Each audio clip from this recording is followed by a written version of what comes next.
ಬಂದಿರುವಂತಹದ್ದು ನಿಮಗೆ queen of cups ಬಂದಿದೆ.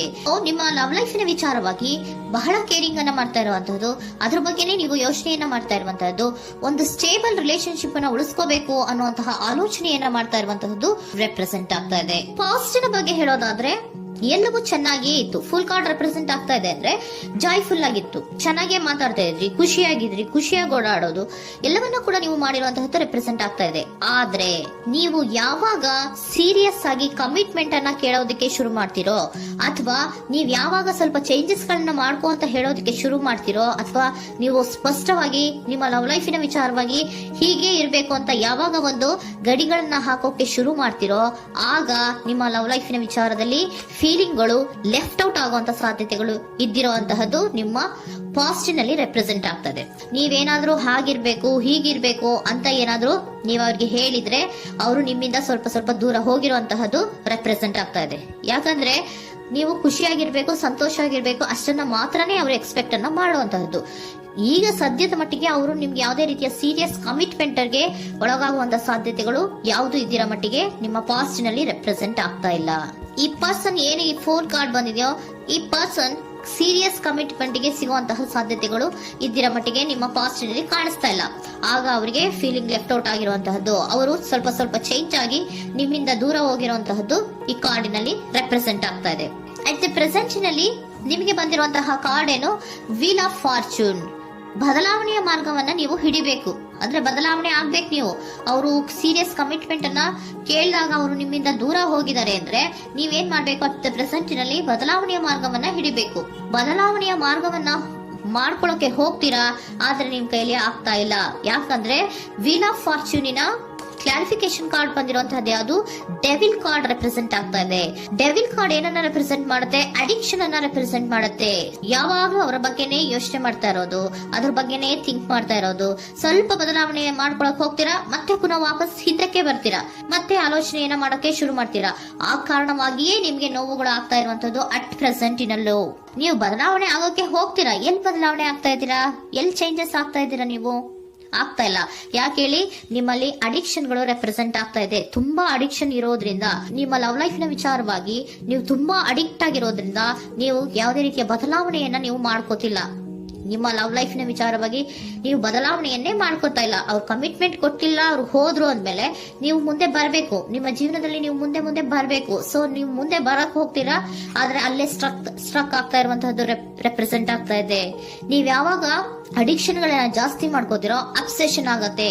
ಯಾವಾಗ ನಿಮ್ಮಲ್ಲಿ ಅಬ್ಸೆಷನ್ ಗಳಾಗಕ್ಕೆ ಶುರು ಆಗುತ್ತೋ ಆಗ ನಿಮ್ಮ ನೋವುಗಳು ಜಾಸ್ತಿ ಆಗುತ್ತೆ. ಕಣ್ಣೀರಿಡೋದು, ನೋವನ್ನ ಪಡೋದು, ಸಂಕಟ ಪಡೋದು, ಪದೇ ಪದೇ ನೆನಪಿಸ್ಕೊಳ್ಳೋದು, ಅಳೋದು, ಆಗದೇ ಇಲ್ವೇನೋ ನನಗೆ ಅನ್ನುವಂತಹ ರೀತಿಯಲ್ಲಿ ಅಟ್ ಪ್ರೆಸೆಂಟ್ ನಲ್ಲಿ ಕೆಲವೊಬ್ರು ಇರುವಂತಹದ್ದು ರೆಪ್ರೆಸೆಂಟ್ ಆಗ್ತಾ ಇದೆ. ನೆಕ್ಸ್ಟ್ ಕಾರ್ಡ್ ಬಂದಿರುವಂತಹದ್ದು ಯಾವುದು, ಕ್ವೀನ್ ಆಫ್ ಪೆಂಟಿಕಲ್ಸ್ ಬಂದಿದೆ. ಸೊ ಕ್ವೀನ್ ಆಫ್ ಪೆಂಟಿಕಲ್ ಏನನ್ನ ರೆಪ್ರೆಸೆಂಟ್ ಮಾಡುತ್ತೆ, ನಿಮ್ಮನ್ನ ನೀವು ಗಮನವನ್ನ ಕೊಡಬೇಕು, ನಿಮ್ಮ ಕಡೆಗೆ ನೀವು ಹೆಚ್ಚು ಗಮನವನ್ನ ಕೊಡಬೇಕು. ಅವ್ರು ನಿಮ್ಗೆ ಸೀರಿಯಸ್ ಕಮಿಟ್ಮೆಂಟ್ ಕೊಡ್ಲಿಲ್ಲ, ಫೀಲಿಂಗ್ ಲೆಫ್ಟ್ ಔಟ್ ಆಯ್ತು, ಅವರು ದೂರ ಆಯ್ತು, ಹೋದ್ರು ಅಲ್ವಾ. ಸೊ ನೀವೇನ್ ಮಾಡ್ಬೇಕು, ನೀವು ನಿಮ್ ಕಡೆಗೆ ಗಮನವನ್ನ ಕೊಡಬೇಕು. ವೀಲ್ ಆಫ್ ಫಾರ್ಚೂನ್ ಅಂದ್ರೆ ಏನು, ನೀವು ಬದಲಾವಣೆಯ ಮಾರ್ಗವನ್ನ ಹಿಡಿಬೇಕು. ಬದಲಾವಣೆಯ ಮಾರ್ಗವನ್ನ ಮಾಡ್ಕೊಳ್ಳೋದಕ್ಕೆ ಹೋದ್ರೂ ಕೂಡ ಮತ್ತೆ ವಾಪಸ್ ಹಿಂದೆ ಬರೋದು, ಮತ್ತೆ ಅಡಿಕ್ಷನ್ ಆಗೋದು, ಮತ್ತೆ ನೆನಪಿಸ್ಕೊಳ್ಳುವಂತಹದ್ದು, ಮತ್ತೆ ನೋವನ್ನ ಪಡುವಂತಹದ್ದು ನಿಮ್ಮಲ್ಲಿ ರೆಪ್ರೆಸೆಂಟ್ ಆಗ್ತಾ ಇದೆ. ನೀವು ಈ ಅಡಿಕ್ಷನ್ ಗಳಿಂದ ನೀವು ಆಚೆ ಬರಬೇಕು ಅಂದ್ರೆ ನಿಮ್ಮನ್ನ ನೀವು ಬ್ಯುಸಿಯಾಗಿ ಇಟ್ಕೋಬೇಕು.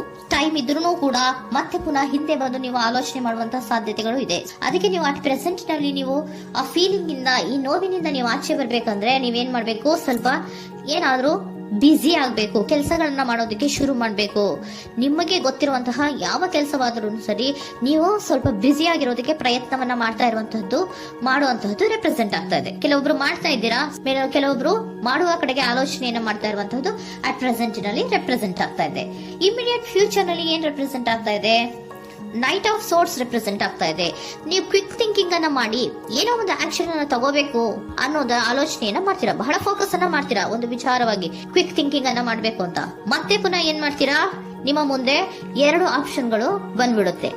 ಯಾವ್ದು ಮಾಡ್ಲಿ, ಹೇಗ್ ಮಾಡ್ಲಿ, ಏನ್ ನನ್ನ ಕೈಲಿ ಆಗ್ತಾ ಇಲ್ವಲ್ಲ ಮರೆಯೋದಕ್ಕೆ, ಮುಂದೆ ಹೋಗೋಣ ಅಂತೀನಿ, ಮತ್ತೆ ಏನಿದು ಕನ್ಫ್ಯೂಷನ್ ಅಂತ ಮತ್ತೆ ಕನ್ಫ್ಯೂಷನ್ ಅಲ್ಲಿ ಇರುವಂತಹದ್ದು ಇಮಿಡಿಯೇಟ್ ಫ್ಯೂಚರ್ ನಲ್ಲಿ ರೆಪ್ರೆಸೆಂಟ್ ಆಗ್ತಾ ಇದೆ. ನೀವೇನ್ ಮಾಡ್ಬೇಕು, ಈ 2 ಆಯ್ಕೆಗಳಲ್ಲಿ ನಿಮಗೆ ಯಾವ ಆಯ್ಕೆ ಬೇಕು ಅನ್ನೋದನ್ನ ಫಸ್ಟ್ ಆಲೋಚನೆಯನ್ನ ಮಾಡಿ ನಂತರ ನಿರ್ಧಾರವನ್ನ ಮಾಡಬೇಕಾಗತ್ತೆ. ಡಿಟರ್ಮಿನೇಷನ್ ಅಂಡ್ ಡೈರೆಕ್ಷನ್, ನಿರ್ಣಯವನ್ನ ಮಾಡಿ ಅದೇ ದಾರಿಯಲ್ಲಿ ನೀವು ಮುಂದೆ ಹೋಗ್ಬೇಕು. ಈ ಆಲೋಚನೆಯನ್ನ ಮಾಡಬೇಕು. ಆ ರೀತಿಯ ಆಲೋಚನೆಯನ್ನ ಮಾಡಿದ್ರೆ ಇನ್ ನಿಯರ್ ಫ್ಯೂಚರಿನಲ್ಲಿ ನೀವು ಆ ರೀತಿ ಆಲೋಚನೆಯನ್ನ ಮಾಡಿದ್ರೆ ನಿಮ್ಮಲ್ಲಿ ಒಂದು ಪಾಸಿಟಿವ್ ಚೇಂಜಸ್ ಗಳು ಆಗುತ್ತೆ. ಸ್ಟಾರ್ ರೆಪ್ರೆಸೆಂಟ್ ಆಗ್ತಾ ಇದೆ, ಕೆಲವೊಂದು ರೀತಿಯ ಪಾಸಿಟಿವ್ ಚೇಂಜಸ್ ಗಳು ಆಗತ್ತೆ. ನಿಮ್ಗೆ ಏಂಜಲ್ ಗೈಡೆನ್ಸ್ ಏನ್ ಕೊಡ್ತಾರೆ ಅನ್ನೋದನ್ನ ನೋಡೋಣ. ನಾಟ್ ದ ರೈಟ್ ಟೈಮ್, ಇದು ಕರೆಕ್ಟ್ ಆಗಿರುವಂತಹ ಟೈಮ್ ಅಲ್ಲ. The situation will improve, situation ಅನ್ನೋದು ಇಂಪ್ರೂವ್ ಆಗುತ್ತೆ ಯಾವಾಗ, ಇಫ್ ಯು ಬಿಲೀವ್, ನೀವು ನಂಬಿಕೆ ಇಟ್ಟಾಗ ಮಾತ್ರ ಸಿಚುಯೇಷನ್ ಅನ್ನೋದು ಇಂಪ್ರೂವ್ ಆಗುವಂತಹದ್ದು. ಏನೀಗ ಬೇಜಾರಿನಿಂದ ಇದ್ದೀರಲ್ಲ, ಈ ನೋವು ಯಾವಾಗ್ಲೂ ಶಾಶ್ವತವಾಗಿ ಇರುವಂತಹದ್ದು ಅಲ್ಲ.